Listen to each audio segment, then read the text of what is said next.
मित्रांनो, आज जो इताड्यामध्ये भव्य दिवसात बिनजोडचा बैलगाडा शर्यतीचा मैदान भरला होता आणि आपले जगनशेठ पाटील दादा यांनी खूप भारी मैदान भरवलं होतं। मी बघितलं ना, बॅरिकेड जे लावले होते ना, खूप छान पद्धतीने लावले होते। तिथे माणसं बसून सुद्धा तो हालत नव्हता आणि जो स्टेजची जे प्रेक्षकांसाठी बघण्यासाठी जी सोय केली होती ना, अप्रतिम आहे। याच्यामध्ये गावकऱ्यांचा सुद्धा तेवढाच हातभार असतो। काय बोलाल? आणि आज कपिल पाटील आयोजित वाढदिवसानिमित्त हा शर्यत अड्डा भरवला होता। आमचे गुरुवारी भिवंडी लोकसभेचे माजी खासदार व केंद्रीय पंचायत राज्यमंत्री कपिल पाटील साहेब यांच्या वाढदिवसानिमित्ताने हा बैलगाडा शर्यतीचा दिवस आम्ही 9 मार्च ठरवला। सर्व इतरे ग्रामस्थांनी या मैदानासाठी रात्र आणि दिवस मेहनत केली आणि मला वाटतं अनेक लोकांनी सांगितलं का म्हणजे 1 महिन्यापासून या इताड्या गावाच्या मैदानाची चर्चा होती का हा दिवस येतो कधी, आणि तो आज दिवस आला आणि त्या दिवसाचा पूर्णपणे कार्यक्रम व्यवस्थित झाला। आणि दादा काही लोक म्हणतात मगाशी केंद्रीय मंत्री कपिल पाटील यांनी सांगितलंय का नियोजन करायचं तर जगन पाटील करणं शिकायचं, आणि तो नियोजन असा कडक होता। काय म्हणतात ना की नांद केला पण वाया नाही गेला। मी तर बोलन भूतो ना भविष्य असा मैदान झाला बिनजोडचा, आणि अशी शिस्त होती या मैदानाला।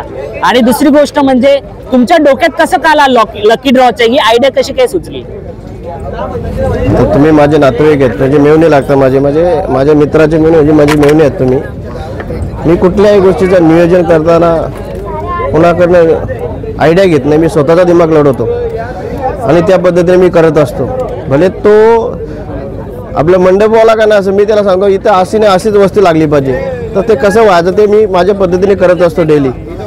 खूप भारी, सॅल्यूट तुमच्या कार्याला। कारण का आज जो GTC लाईव्ह होता ना, याला असं मंडप असायचा, पण आज तुम्ही ट्रेनद्वारे त्याला व्यवस्थित शूट घेता येईल हे सुद्धा तुम्ही लय भारी केले, म्हणजे सॅल्यूटच आहे दादा खरं। मला स्क्रीनसाठी पण माझ्या मुलाने विरोध केला होता।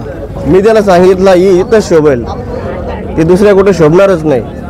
आता मुलं माझ्या सोबतच आहेत, कारण का मी पूर्णपणे प्रत्येक गोष्टीचा जजमेंट घेत असतो आणि त्या जजमेंट मी कार्यक्रम करीत असतो। आणि माझा एक हिशोब आहे, 10 वेळेला कार्यक्रम करीत नाही, एकदाच धमाका उरवतो, आणि आज तो धमाका झालेला आहे, दाखवून दिलेला आहे। आणि दादा आज शंकर आणि राणा हे गरिबांचेच नंदी आणि यांच्या स्पीड कार यांना भेटलेली आहे।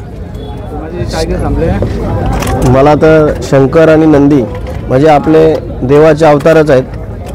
मी त्यांना धन्यवाद देतो, कारण का ती आज जी गाडी त्यांना 4 व्हीलर भेटलेली आहे त्यांच्यासाठी लय आनंदाची गोष्ट आहे। कारण का आता आम्ही 15 मिनिटात त्या गाण्यावरतीच नाचत आहे।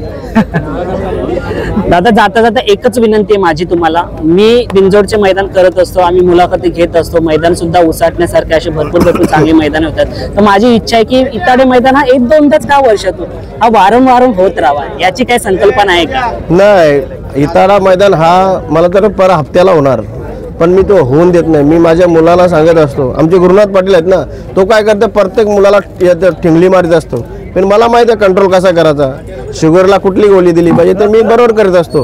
कारण काय वर्षातून एकदाच करायचा, पण कसा कार्यक्रम कडक झाला पाहिजे। नक्कीच दादा, धन्यवाद। धन्यवाद।